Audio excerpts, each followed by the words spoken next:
What if there was a film with no plot armor? Oh my god. What if I told you that's real life? Huh? And we're living in it. And if you sit there and say that you could survive Squid Game, I'd like you to think twice. You have a 1 in 456 chance of winning this game. Though that's not necessarily true. There's some elderly people in it, there's some pregnant people in it, there are some stupid people in it, and you can use that to your advantage. So long as you're not one of the so long as you're not one of those people. But what are your real odds of surviving Squid Game? 1 in 456 is very, very low. Here's the exact survival percentage for those who are interested.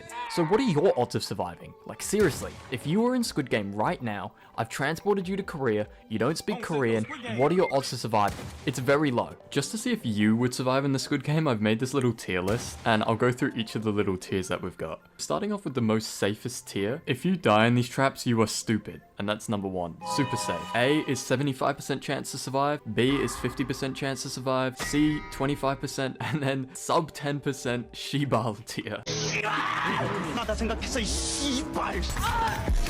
So let's get right into it. The first game we're going to be starting off with is red light, green light. Essentially you have to make it 100 meters in 5 minutes while this doll periodically turns around, and when it looks at you, you have to freeze or you're going to get shot. I think generally most people could survive this game, but it's completely personality dependent. If you are someone that is easily scared, jump scares get you, you can't play Five Nights at Freddy's without tinkling yourself, etc, etc, then you're probably fucked in this game. But if you're someone that freezes when you get scared, you're all good. You're in the headlights! Yo, Squid Game! The people that would most likely struggle with this game are elderly people, young people, people with ADHD or neurological conditions. If you've got Tourette's, you're probably gonna die. If you have any sort of physical disability, if you're pregnant, if you're highly anxious or a traumatized individual, you're probably fucked as well. Well, this is definitely gonna make you traumatized, but if you're overly aggressive as well, if you're not subscribed to Fake Chepe, your odds of surviving are going to be even lower than the average person. I'm gonna have to rank this game into A tier. I think it's actually not that hard. It's definitely more doable than a lot of the other games. This one's actually skill, unlike a lot of the other ones. But if you don't know what's going on, obviously, this probably raps for you. But I would definitely say this, out of all the other games, just fundamentally, is definitely A tier. The next game is Dalgona, the candy-licking game, where you're assigned one of 4 different shapes. Just right off the bat, if you get the umbrella, you're dead. You're not 4, 5, 6. If you get the star, you're dead. That's half the players gone. Around 71 people died in this game out of the remaining like 180, so almost half of them died again. This game is completely brutal. The amount of pressure that you would be experiencing with someone holding a gun to the back of your head, and if you make even the slightest error, you're going to die. Just a quick editor's note, you would never catch me arching up even if my life was on the line, dude. What is this? I'm assuming you don't know Squid Game before this, and you don't know to lick it, because none of these people had this idea. The death rate would have been so much higher if he didn't start licking it. I watched the video of these guys doing it on a podcast, and they failed with no gun behind them and plenty of time left, so I do think that this game is pretty fucked. Compared to the other games, fundamentally, it's B tier. Because it's doable, it's still very difficult. The next game is Tug of War, and I'm not gonna lie, the strategy that the old man does that people like to claim that they could do, it doesn't even work. The only reason why they win this game is because Sang-woo decides to drop all tension in the rope, which causes the enemy team to fall over. But unfortunately for you, it's pretty unlikely that you're a 6-foot, chiseled banker from Korea with a 180 IQ, like my glorious goat Sang-woo. And because this is real life, we have literally 0 plot armor, so that means that our odds are very, very skewed. And if you say something like it should be A tier because it's fundamentally an easy motion, the only reason I'm ranking it lower is because it's a team game, so you have to rely on other people, unlike red light, green light when that was all yourself. So that's why I'm going to have to place this game in B tier, because I just think it's 50-50. If you're athletic, then it will probably be A. If you're unathletic, it's C. So it's just in the middle. Next! This is the next game. It's called Marbles. You get given a sack of balls and you have to compete with another dude to get his balls. Okay.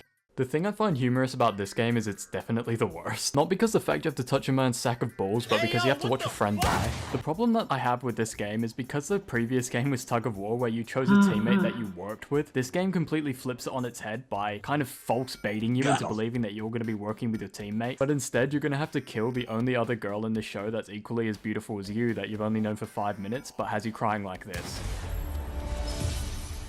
But at the end of the day, I'm not really ranking it on how emotionally traumatic it's going to be for you at the end, so I'm going to have to put this one in B tier because it is 50-50. It's pretty luck-based whether or not you win. The glass bridge is genuinely impossible. This is the hardest game in Squid Game. I'm just going to spoil it right now. If you are the first player, according to the AI overview, you have a 0.00038% chance to win this game. That is so fucked. There are 18 steps, you are dead. I'm just looking it up now, and someone on Reddit did the calculations.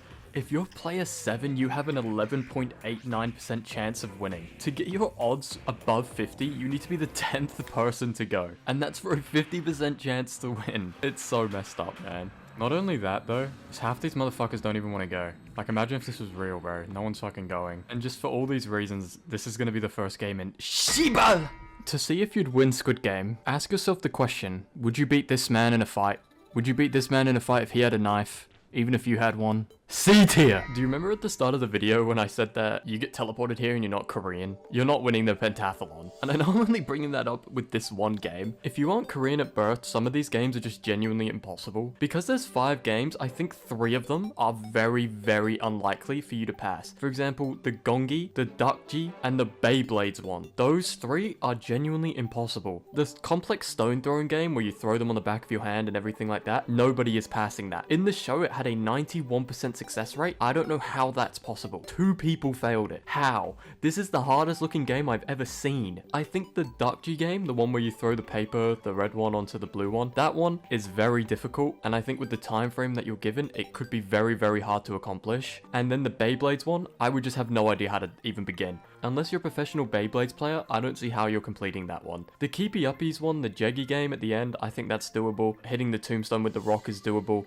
But that's only 2 games out of 5 that you'll be able to do. This game had a 30% elimination rate from people that are Korean. It is super unlikely that you're Korean, let alone playing these games. So that's why I'm gonna have to say this one here is going right into D tier. You would just be dead weight on your team and holding everybody back. For the Mingle game, I think this game is definitely winnable. If you're just an average dude, you know, this old lady won it, bro. Like, let's be for real. 61% of people got eliminated here, but if you just play right, do everything that you're supposed to do, it's gonna be just a 50-50 chance if you're an average person. I mean, elderly people literally survive this game. And if it comes down to it, just like push them out the room, do anything you can to try and win. That's why I'm gonna have to put this game in B tier, because I do think it is 50-50. Especially if you are an average prime adult human being, you could definitely win this one. Now it's onto the most biased game for sure, hide and seek. If you are a hider, if you aren't player 149 or player 222, which we're getting protected, you have a 16% chance to survive in this game. So you're definitely not going to live. If you get stabbed with a knife, you die instantly. Like, you will pretty much be dead instantly, especially if they stab you once, they're probably gonna stab you again. You're not surviving. If you're a seeker though,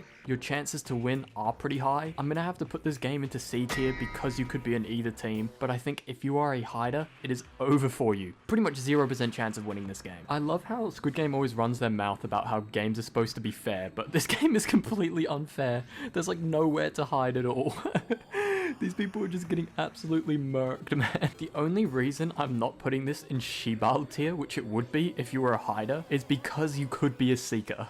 Now, this is probably the one game where my ego says that I could easily do this. You have time to go, you can chill, and you can do it. The biggest threat is someone pushing you off. Also exclude the fact they're traumatized, hungry, stressed out, etc. But I genuinely believe you could run across this and jump at the same time as it swings down, clear the gap, and then make it, and only have to jump once. It's really, really slow. The thing holding you back is your mentality. But I truly believe that this is one of the definitely can survive games, especially if you're just an average Joe. If you're any one of those characteristics I listed before, if you're really old, you might struggle doing this. If you're unfit, you'll struggle to do this. If you randomly broke your ankle before and you also have a baby. This game, in my opinion, is easy as fuck. And I'm going to put that in, if you die here, you are stupid, and I don't even care. The platform is actually wide. It's not narrow. If the platform was more narrow, maybe I'd let it slide, but it's too wide for me to let it slide if you die. Now on to the final game, Squid Game. This is just another game where violence is the answer. I don't think the majority of us would win this one. It's unlikely that you're going to just start killing people with a pole. I just think that's very incredibly unlikely. And if you say it is, just picture yourself actually being there and having to kill these people. The amount of vertigo, paranoia, distress you're going to be under in this situation is pretty fucked up. And the fact that these 4 dudes decide to gang up on everyone just further increases your odds of losing. The only reason why these guys didn't immediately kill Gi-hun is because of plot. That is genuinely the only reason. There is a 1 in 9 chance for you to win this game, which is incredibly low as it is. And then on top of that, if this was real, I don't see why they wouldn't just push him and the baby off. It's almost like these motherfuckers forgot they could die too. These people will not care about your life at all. That's why I'm just gonna have to put this into Shiba tier. And that's probably going to be it for the end of the video. If you disagree with me at all, that's fair enough, because I also think I could beat Squid Game and be the only winner. But in Season 1, your survival rate is 0.22%, only one person can win. And in Season 2 and 3, your survival rate, if everything went as perfectly as possible, it's 10.3% survival chance. So it's pretty messed up if you're going to win or lose. And that 10.3% is if everything goes right and no one kills anyone and everybody's on the same side. So it's pretty messed up how to win these games. If you enjoyed, please subscribe. See ya.